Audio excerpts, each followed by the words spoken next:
We proceed straight away then to Leaders' Questions under Standing Order 36, and we call Deputy Marylou McDonald, please. Taoiseach, your approach to housing is failing miserably. Dublin and Cork City Councils commissioned KPMG to conduct analysis of future housing need as part of their development plans for 2022 to 2028, and the reports are frightening. They reveal that the housing crisis is set to get even worse in the coming years, even if your government delivers on current policy. Here, Taoiseach, are the facts according to these reports. In Dublin, average house prices are expected to rise by 36% to over €500,000. Mind-boggling. Rents in Dublin will increase by 50% to an average of €2,500 a month. And that's not for a family home, Taoiseach, that's for just a one-bedroom apartment. In your own home city of Cork, the outlook is just as bleak. In your neck of the woods, by 2028, the average cost of a home will be just under €500,000. And renters in the city that you represent, your own constituents, are set to be hammered. Rents in Cork are expected to increase by an incredible 36%. And these, Taoiseach, are the projected price increases, even if all of your targets are met. So let's imagine a family starting out in Douglas or Carrigaline listening to and realising this. Ordinary workers in Dublin, in Cork and throughout the state are already struggling, as we know, to meet astronomical housing costs. Wages haven't increased, wages certainly will not increase at anything like the same rate of price inflation over the next 7 years. So how on earth do you expect people to be able to put a roof over their heads? A generation is today locked out of affordable housing, and home ownership is a pipe dream for many. We thought that your housing crisis couldn't get any worse, but the message from these reports is that we have seen nothing yet. Without a radical change in government housing policy, we are looking at a serious catastrophe, a disaster for workers and families, for society, and for Ireland's long-term economic attractiveness and stability.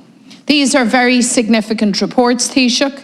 They were conducted on behalf of the two largest local authorities in the state to plan for the development of their cities. They're based on the most up-to-date data from the CSO and the ASRI.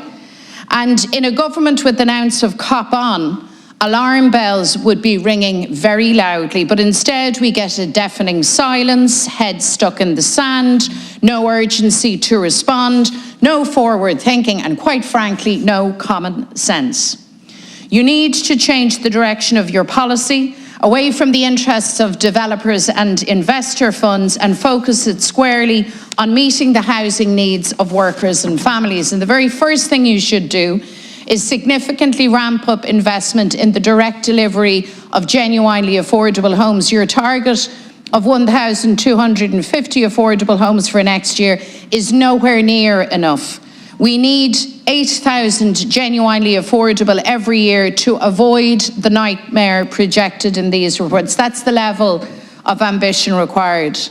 Taoiseach, le rian na tuairiscí rinne de Corley, Cara Kirky agus Balliotha Clia, Gúil sé bartrathe galani an géir céim tithíochta araig agus can airí níos measa fós. Tá ahrú policy rialtas dó riara ag tastal goprónach. So Taoiseach, my questions are simple. Have you read these reports? Are you concerned by their forecasts? And do you now accept that a fundamental change in government housing policy is required to end the housing crisis?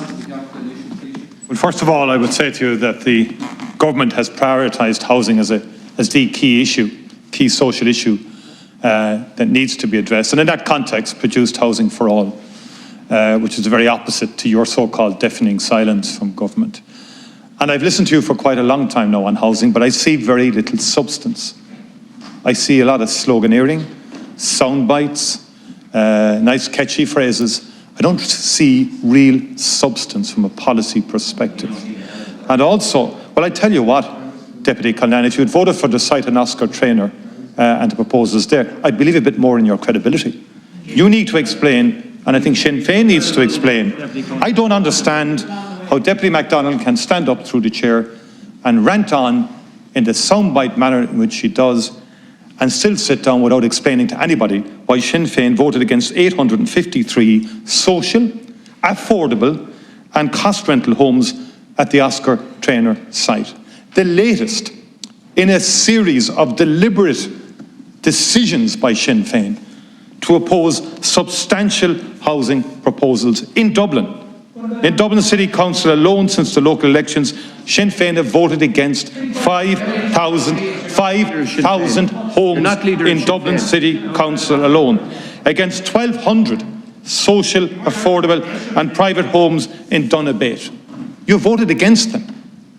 How can we declare something a crisis? And I've said this to all, but Sinn Féin has been particularly across the board opposing projects that involve social and affordable housing. Now, in terms of the charge, in 2022, the Minister for Housing has committed to 4,000 new affordable purchase and cost rental homes in 2022 as part, and 676 million allocated in affordable measures across the board. The Help to Buy scheme is to help people, to enable them to afford housing, yet Sinn Féin oppose that also. I don't see the policies from you, actually. When you read it through your documents, they are threadbare. They put up a target like, say, government is saying realistically we can provide up to 11,500 to 12,000 social houses next year. Social houses, which you ignored in your presentation. Over 10,000 of those, or close to 10,000, direct bills, okay, through local authorities or approved housing bodies. You just come along and say, oh, we think that should be 20,000. You know, like Tommy Cooper long ago, just like that. You know, just like that, we'll make it 20,000. The Minister is saying 4,000 in respect of affordable. Just like that, we'll make it 8,000, Sinn Féin will say. No substance behind it. It's just empty rhetoric, as far as I can see. And the Sinn Féin approach to housing is, how do we exploit the housing crisis to suit our electoral and political base? That is the fundamental objective here. Whatever your views are, Housing for All represents a very comprehensive approach to housing. And the Secretary-General of my department chairs an implementation group involving Secretary-Generals of the other key departments, involving a key work streams from workforce planning, right through to finance, right through to securing state lands for the building of housing. There's a very comprehensive delivery mechanism at the heart of government now to deliver on the Housing for All objectives. And we now know, in the 12 months from October to October, we have had 31,000 commencements, the highest number of commencements in a decade. So the policies that we have announced are having an impact. We were hit by COVID at the beginning of 2020 in terms of the lockdown up to April, in terms of house construction, and in the previous lockdown in 2020. But I would argue, Deputy, that the government's policy in Housing for All is far more detailed, far more substantive than anything you have got to offer. Thank you, Taoiseach. Deputy McDonald. And it's not working. And I mean, whatever your view of me, Taoiseach, I'm sure you will agree that the ESRI and KPMG, surely to God, they're not ranting as well, or are they? Because the evidence that they have adduced through a very comprehensive study, using data from the CSO and the ESRI, hardly ranters and or ravers, show that house prices will be at €500,000 on average, or over that in Dublin and Cork respectively, and that rent will increase by 36% and 50% respectively. Now, if you think that is a reflection of policy that is working, well then you are even more adrift from reality than even I feared at your worst moment. Yeah. This crisis is set to get worse. That's the facts, if you persist with your current policy.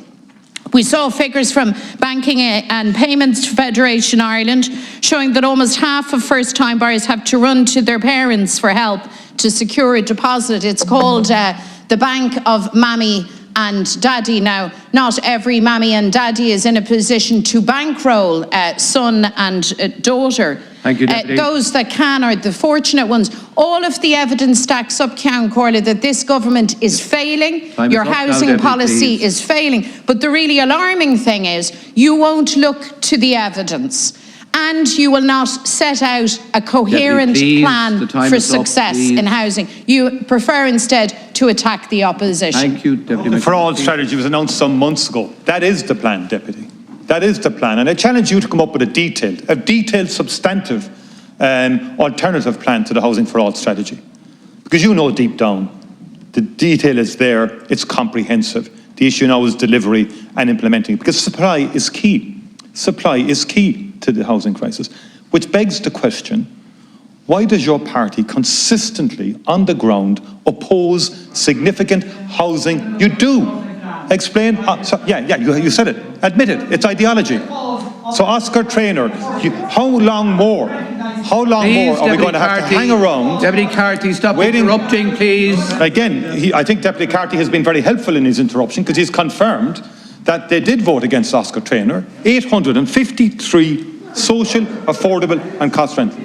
Right? And so as a party, you have voted consistently. And you come in here then and attack government. Thousands of houses, you done a bait, you opposed 1,200. But I'm answering your question, Deputy. You're not displaying sincerity. You're not displaying credibility when you come in here, attack, with your absent solution. And I would argue, and I've said it about all parties, all on sundry, if we're all agreed that housing is the #1 crisis, then you have to ask yourself the question, how in conscience can we object to projects that have been years in the planning with the councils, that involve social housing, that involve affordable housing, that involves cost rent? How can we continue to oppose them? Time is up, please. Please. Now, can we please just behave with a little bit more, well, could we all make a Christmas resolution to behave with a bit of decorum, please? Deputy Catherine, please. No, you didn't, in fairness. No, you didn't. Deputy Catherine Murphy. Shh, please.